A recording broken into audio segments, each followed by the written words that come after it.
Itu Tuing adalah seorang anak laki-laki yang kulitnya bersisik seperti ikan terbang. Ia tinggal bersama orang tuanya di sebuah desa di daerah Mandar, Sulawesi Barat. Dalam bahasa Mandar, Tui Tuing berarti ikan terbang. Dulu sebelum I Tui Tuing lahir, orang tuanya sudah lama menantikan kehadiran seorang anak. Mereka berdoa dikaruniai anak meskipun ia menyerupai ikan terbang. Lalu beberapa tahun kemudian ibunya hamil dan melahirkan I Tui Tuing. Ayahnya pun menerima dengan hati lapang. Ini memang permintaan kita kan Bu, kita tidak boleh bersedih. Kita harus menerima dan merawat anak ini dengan baik, katanya pada istrinya. Bertahun-tahun kemudian I Tui Tuing tumbuh besar. Orang tuanya sangat menyayanginya. Segala permintaan I Tui Tuing selalu dipenuhi. Meski demikian, I Tui Tuing bukanlah anak yang manja. Ia selalu membantu ayahnya berlayar ke Teluk Mandar dan juga rajin membantu ibunya menyelesaikan pekerjaan rumah. Suatu hari, I Tui Tuing berkata, "Ayah, Ibu, sekarang aku telah dewasa. Usiaku sudah cukup untuk berumah tangga. Maukah kalian mencarikan istri untukku?" Ayah dan ibu I Tui Tuing terkejut, tapi mereka berusaha bersikap tenang. "Anakku, lihatlah keadaan dirimu, seluruh kulitmu penuh sisik. Ayah takut tak ada gadis yang menerima pinangan kamu," jawab ayahnya. "Kenapa ayah tak mencobanya dulu? Aku tak muluk-muluk. Gadis itu tak perlu cantik, yang penting ia mau menerima keadaanku dan bersedia hidup bersamaku," jawab I Tui Tuing. Dengan berat hati, orang tua I Tui Tuing mencoba memenuhi keinginan anak semata wayangnya itu. "Apa? Kau sungguh menghina putriku. Kau kira kami sudi punya menantu seperti anakmu itu?" teriak salah satu keluarga saat orang tua I Tui Tuing berkunjung untuk meminang putrinya. "Keterlaluan, keluar kalian dari rumahku. Putriku hanya akan bersanding dengan pemuda yang tampan dan kaya," teriaknya.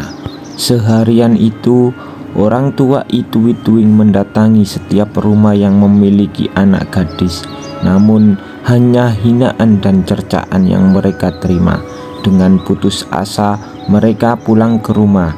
"Maafkan kami nak, kami sudah berusaha. Tak ada yang merelakan putrinya menikah denganmu," kata ibunya. "Ayah, Ibu, apakah kalian sudah mendatangi semua anak gadis di desa ini?" tanya I Tui Tuing. Ayahnya menggeleng. "Belum nak, kami sudah lelah mendengar hinaan-hinaan mereka. Memang ada satu rumah yang belum kami datangi, yaitu juragan kaya. Ayah rasa percuma saja karena mereka juga pasti akan menolak." I Tui Tuing tetap meminta orang tuanya agar mendatangi rumah juragan kaya. "Mereka punya 6 putri. Aku yakin salah satu di antara mereka mau menikah denganku," kata I Tui Tuing mantap. Keesokan harinya, orang tua I Tui Tuing bertamu ke rumah juragan kaya. Ia memiliki 6 anak gadis yang cantik-cantik, namun berhati dengki. Hanya satu yang berhati baik, yaitu putri ketiga yang bernama Siti Ruqyah. Siti Ruqyah dibenci oleh saudara-saudaranya. Selain hatinya baik, ia juga berparas cantik. Saudara-saudaranya iri dengan kecantikannya. Mereka tak ingin pemuda di desa itu menyukai Siti Ruqyah. Itulah sebabnya mereka mengoleskan bedak dari arang ke wajah Siti Ruqyah setiap hari agar wajahnya hitam dan menjijikkan. Kedatangan orang tua I Tui Tuing disambut baik oleh juragan kaya, namun tidak dengan putri-putrinya. Berbagai hinaan mereka lontarkan kecuali Siti Ruqyah. "Jika tak ada yang mau menikahi I Tui Tuing, aku bersedia," katanya. Juragan kaya terkejut, namun ia tak melarang. Semua saudara Siti Ruqyah bertepuk tangan gembira. Mereka senang karena Siti Ruqyah menikah dengan pria bersisik dan akan keluar dari rumah mereka. Pesta pernikahan pun digelar. Ituwituing sangat bahagia. Keesokan paginya, Ituwituing pergi berlayar. Selama kepergian suaminya, Siti Ruqyah memasak dan mencuci, kemudian mandi. Ia ingin membersihkan semua arang yang masih tersisa di wajahnya. Ya, saat pesta pernikahan, saudara-saudaranya masih mengoleskan bedak arang ke wajah Siti Ruqyah. Seusai mandi, ia masuk ke kamar untuk merias diri. Saat sedang menyisir rambut, ia mendengar pintu depan terbuka.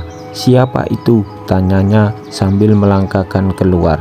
Alangkah terkejutnya ia ketika melihat seorang pria tampan berkulit bersih di ruang depan. "Siapa kau?" tanya Siti Ruqyah dengan ketakutan. "Kau juga siapa?" tanya pria itu. Keduanya saling bertukar pandang dengan heran. Setelah mereka mengamati satu sama lain, ternyata pria itu adalah Ituwituing.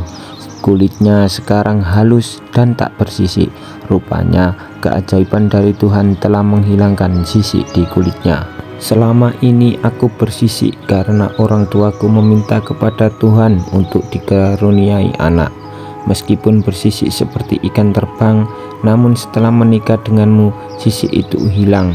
Ituwituing berusaha menjelaskan. Siti Ruqyah ternganga mendengar penjelasan suaminya. "Lalu, mengapa wajahmu tak hitam lagi? Rupanya istriku adalah seorang wanita yang cantik," tanya Ituwituing lagi. Kini giliran Siti Ruqyah menjelaskan kalau selama ini saudara-saudaranya telah mengoleskan bedak arang ke wajahnya. Ituwituing segera memeluk istrinya. "Aku sungguh bahagia punya istri yang baik hati dan berparas cantik," katanya. Suami istri itu hidup rukun dan bahagia. Itulah kisah Ituwituing. Dalam pesan moralnya, ketika kita mempunyai masalah ataupun kesusahan yang sangat berat, maka jangan tinggalkan Tuhanmu dan berdoalah kepadanya. Oke, jangan lupa untuk klik tombol like, komen, dan subscribe, serta aktifkan loncengnya agar di setiap pemberitahuan di channel kami yang terbaru kalian semuanya mengetahuinya. Dari kami, assalamualaikum warahmatullahi wabarakatuh.